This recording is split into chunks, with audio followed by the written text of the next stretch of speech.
خیر الناس من ينفع الناس.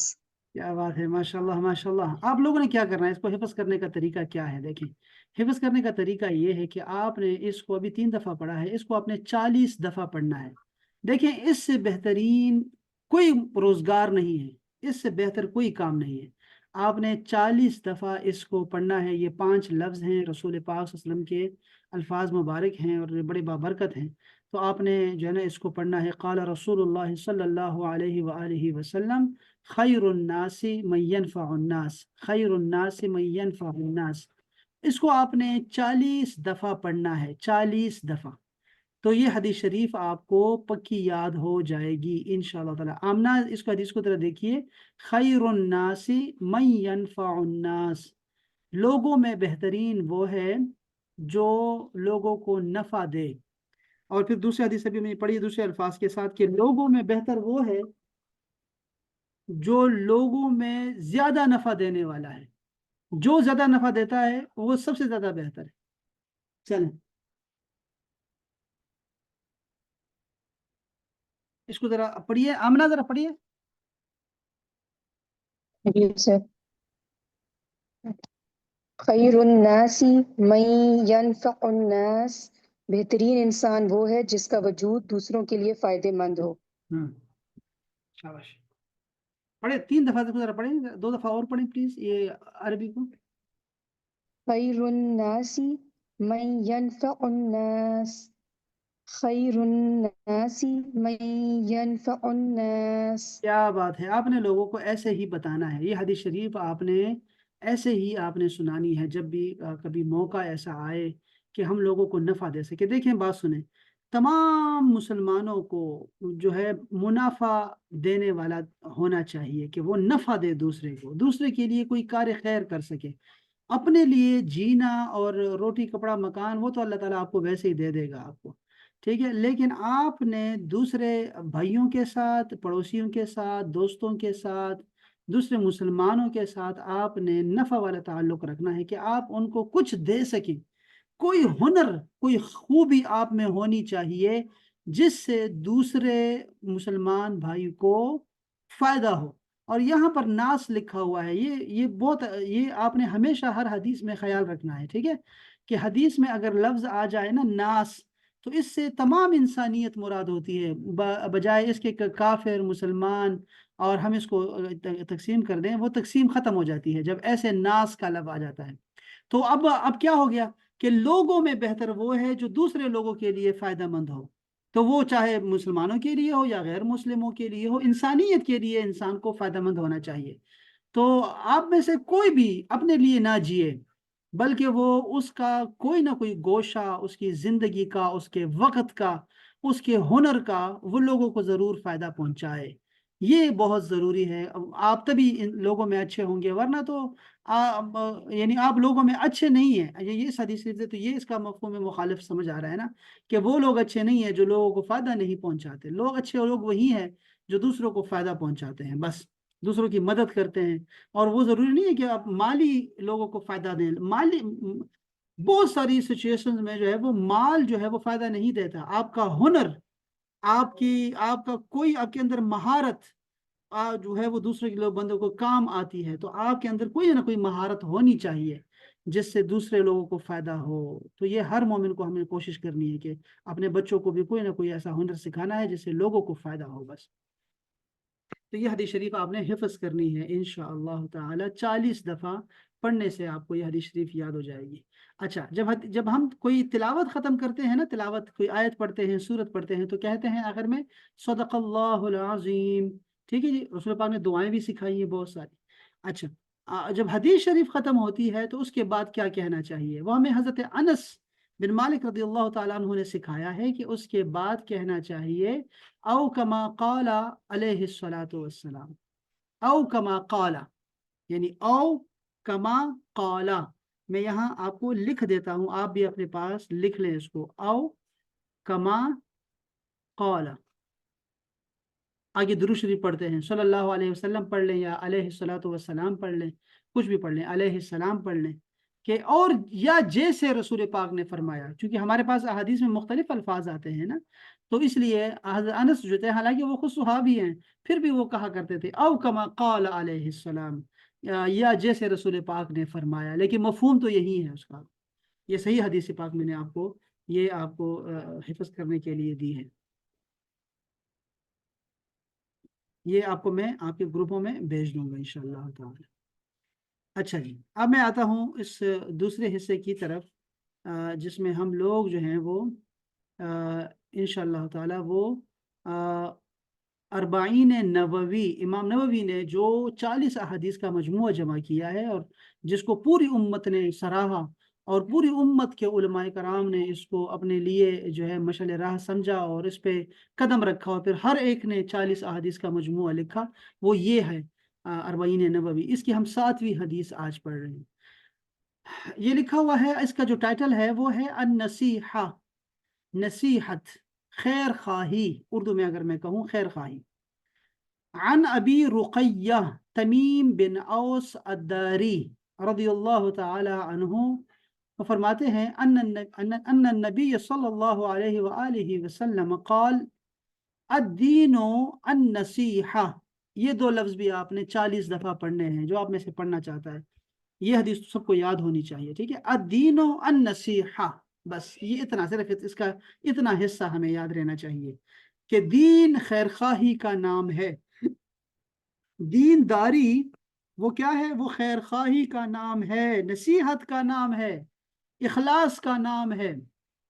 اب یہ رسول پاک نے فرمایا الدین النصیحہ، یہ حدیث شریف تھی۔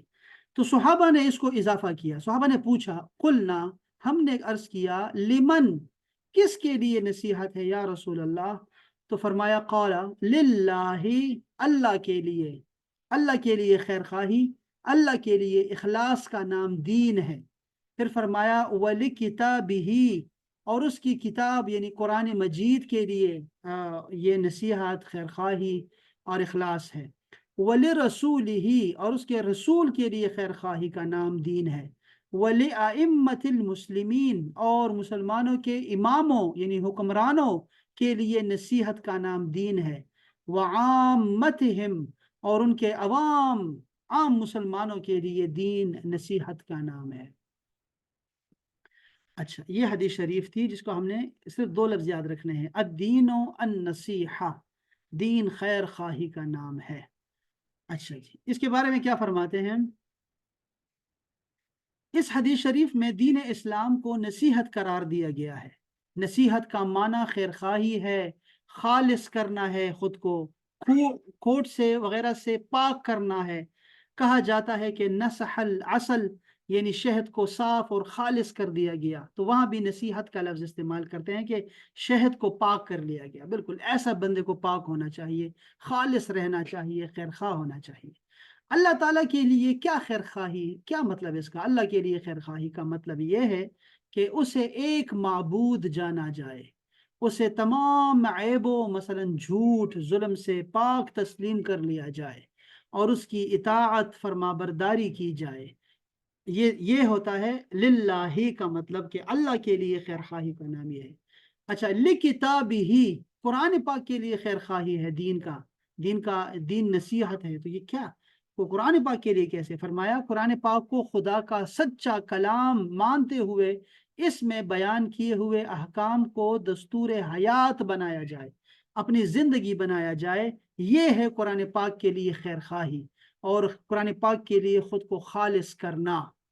بہت پیاری بات ہے۔ رسول اللہ صلی اللہ علیہ وسلم نے خیر خواہی، ان کے لیے خیر خواہی کا کیا مطلب ہے کہ وَلِرَسُولِهِ، آپ نے فرمایا کہ رسول اللہ کے لیے خود کو خالص کرنا، نصیحت اور یہ دینداری ہے۔ وہ کیا ہے؟ اس کا مطلب یہ ہے کہ آپ کو خدا کا سچا اور آخری نبی تسلیم کرتے ہوئے آپ کے ان تمام فضائل اور صفات عالیہ کو دل و جان سے مان لیا جائے جو اللہ تعالیٰ نے آپ کو عطا فرمائی ہے۔